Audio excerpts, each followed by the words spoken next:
Hello students, this is your lesson number 4th NCERT Geography of class 8th part 2nd. Today we read farm system and type of agriculture. Farm system, agriculture farming can be looked as a system. जो agriculture है एक system के तहत, agriculture या farming एक system के तहत की जाती है. इसमें टू टाइप इंक्लूड होते हैं, इनपुट और आउटपुट. इनपुट में क्या क्या आता है? Seeds, fertilizer, machineries, labour, ploughing, sowing, irrigation, weeding and harvesting. यानी कि इसमें कौन से बीज हम लगा रहे हैं, कौन सी खाद दे रहे हैं, कौन सी मशीनरी यूज़ कर रहे हैं, कितनी लेबर हम लगा रहे हैं, खेतों को प्लो कर रहे हैं, फिर हम वहाँ बुवाई कर रहे हैं, इरिगेशन कर रहे हैं और फिर निराई कर रहे हैं और फिर क्या करते हैं हम? हार्वेस्टिंग. यानी कि जब सीड से लेकर क्या हो जाता है, फिर हार्वेस्टिंग पर फसल काटने को तैयार हो जाती है. नेक्स्ट है आउटपुट में क्या आता है? क्रॉप्स आती हैं, वूल, डेयरी एंड पोल्ट्री प्रोडक्ट्स आते हैं. नेक्स्ट है आपका farming is practised in various ways. तो जो फार्मिंग है वो अलग अलग तरीके से क्या है? प्रैक्टिस की जाती है अक्रॉस द वर्ल्ड, पूरे वर्ल्ड के अंदर. इट डिपेंड्स अपॉन जियोग्राफिक, ये कौन सी कंडीशंस के ऊपर डिपेंड करता है? जियोग्राफिकल कंडीशंस के ऊपर डिपेंड करता है. डिमांड ऑफ द प्रोड्यूस, यानी कि यहाँ हम खेती कर रहे हैं तो वहाँ की जियोग्राफिकल कंडीशंस कैसी हैं. जैसी जियोग्राफिकल कंडीशन होगी वैसे ही खेती की जाएगी. डिमांड ऑफ द प्रोड्यूस, उस एरिया में कैसी डिमांड है, जिस तरह की डिमांड होगी उस तरह की एग्रीकल्चर की जाएगी. लेबर कितना है, ज़्यादा है या कम है, उसके हिसाब से खेती की जाएगी. And the level of technology, technology कितनी है, अगर एडवांस है तो एडवांस के हिसाब से की जाएगी, अगर एडवांस नहीं है तो उसके हिसाब से की जाएगी. तो जो फार्मिंग है mainly two type of farming, subsistence farming and commercial farming. Subsistence farming वो होती है जो हम अपने गुजारे के लिए खेती करते हैं. अगर सिंपल वे में देखा जाए तो सब्सिस्टेंस फार्मिंग होती है जो हम गुजारे के लिए करते हैं, और कमर्शियल फार्मिंग होती है जो हम व्यापार के लिए करते हैं. तो फर्स्ट है आपका subsistence farming is that type of agriculture. किस प्रकार की agriculture? In which crops are grown, जहाँ क्रॉप्स ग्रो की जाती हैं, and consumed by farmers family, और किसान के परिवार द्वारा कंज्यूम कर ली जाती हैं, यानी कि उपभोग कर ली जाती हैं. लो लेवल ऑफ टेक्नोलॉजी होता है यहाँ, यानी कि छोटे स्तर पर टेक्नोलॉजी इस्तेमाल होती है. हाउस होल्ड और लेबर, यानी कि घर के परिवार के सदस्य ही क्या करते हैं, मतलब खेतों का काम कर लेते हैं, यानी कि जितनी फसल लगाते हैं वो अपने आप कंज्यूम कर लेते हैं और खेतों का काम भी अपने आप करते हैं. नेक्स्ट है intensive subsistence agriculture. Intensive subsistence agriculture में क्या आता है? इस तरह के कल्चर में the farmer cultivate a small plot of land using simple tools, यानी कि सिंपल टूल्स का यूज़ करते हुए क्या करता है? स्मॉल प्लॉट ऑफ लैंड को कल्टीवेट करता है. एंड मोर लेबर, और क्या है इसके लिए? मोर लेबर की ज़रूरत होती है. बेटर सनशाइन, अच्छी सनशाइन की ज़रूरत होती है, और फर्टाइल लैंड होनी चाहिए. ठीक है, यहाँ पर कौन सी खेती की जाती है? बीट की, मेज़ की, पल्सेस की और ऑयल सीड्स की. तो यह कहाँ पर की जाती है? थिकली पॉपुलेटेड एरिया, जहाँ बहुत ज़्यादा जनसंख्या होती है, घनी जनसंख्या होती है, और जहाँ मॉनसून रीजन्स होती हैं, जैसे south east and east Asia में क्या है? खेती की जाती है. नेक्स्ट है आपका इंडिया में कहाँ पर की जाती है? इंडिया में चाइना और यहाँ कौन से देशों में की जाती है? India, China, Japan, Bangladesh and Malaysia.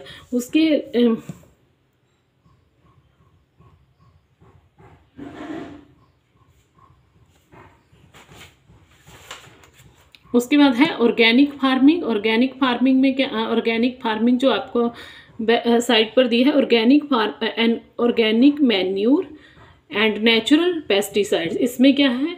प्राकृतिक खाद और प्राकृतिक कीटनाशकों का प्रयोग किया जाता है. Are the instead of chemical के बजाय no genetic modification is done to increase the production. कोई जेनेटिक मॉडिफिकेशन नहीं की जाती है उत्पादन को बढ़ाने के लिए. नेक्स्ट है जो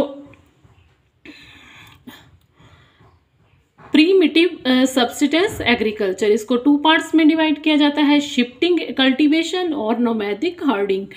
तो शिफ्टिंग कल्टीवेशन भी के कहाँ की जाती है? Amazon basin, tropical Africa, part of south east Asia and north east Asia में की जाती है। These are heavy rain fall area, ये यहाँ पर क्या है, बहुत ज़्यादा बारिश होती है और जो वेजिटेशन है बहुत जल्दी से ग्रो कर जाती है दोबारा से। A plate of what is मतलब shifting cultivation, a plate of land is clear, land का जो प्लेट है वो क्लियर किया जाता है बाई फेलिंग द ट्रीज, जो वृक्ष गिरे हुए होते हैं या फिर उनको जला दिया और उसको क्या कर दिया जाता है, जला दिया जाता है। And ash is and mixed with soil, यानी कि जो राख है उसको सोयल के साथ मिक्स कर दिया जाता है, फिर जाकर के खेती की जाती है। कौन कौन सी मतलब जो है क्रॉप्स हैं जो लगाते हैं? Maize, yam, potato and cassava. Another name, इसको स्लैश एग्रीकल्चर भी कहा जाता है, बर्न एग्रीकल्चर भी कहा जाता है। और देख लेते हैं इसको कौन कौन से नाम है इसके। जूमिंग एग्रीकल्चर कहा जाता है नॉर्थ ईस्ट एरिया में, मिल्पा कहा जाता है मैक्सिको में, रोका कहा जाता है ब्राज़ील में और लडांग कहा जाता है मलेशिया के अंदर। ये क्या है, इसके नेम है। नेक्स्ट है आपका nomadic herding. What is nomadic herding? It practised in semi arid, यानी कि अर्धशुष्क एरिया में की जाती है। अर्धशुष्क एरिया जो होते हैं जैसे सहारा है, सेंट्रल एशिया है, इंडिया में राजस्थान और J&K में की जाती है। इन दिस फार्मिंग, इसमें क्या होता है, जो व्यक्ति होते हैं वो क्या करते हैं, एक जगह से दूसरी जगह मूव करते हैं अपने एनिमल्स के लिए, और उन्हें एनिमल्स के लिए चारा चाहिए होता है और वाटर चाहिए होता है। कौन कौन से एनिमल रियर करते हैं जो मूव करते हैं? शीप, कैमल, याक और गोट। दीज एनिमल प्रोवाइड मिल्क, ये एनिमल क्या करते हैं, मिल्क प्रोवाइड करते हैं, मीट प्रोवाइड करते हैं, वूल प्रोवाइड करते हैं, हाइड एंड अदर प्रोडक्ट उनको क्या करते हैं, उनको प्रोवाइड करते हैं।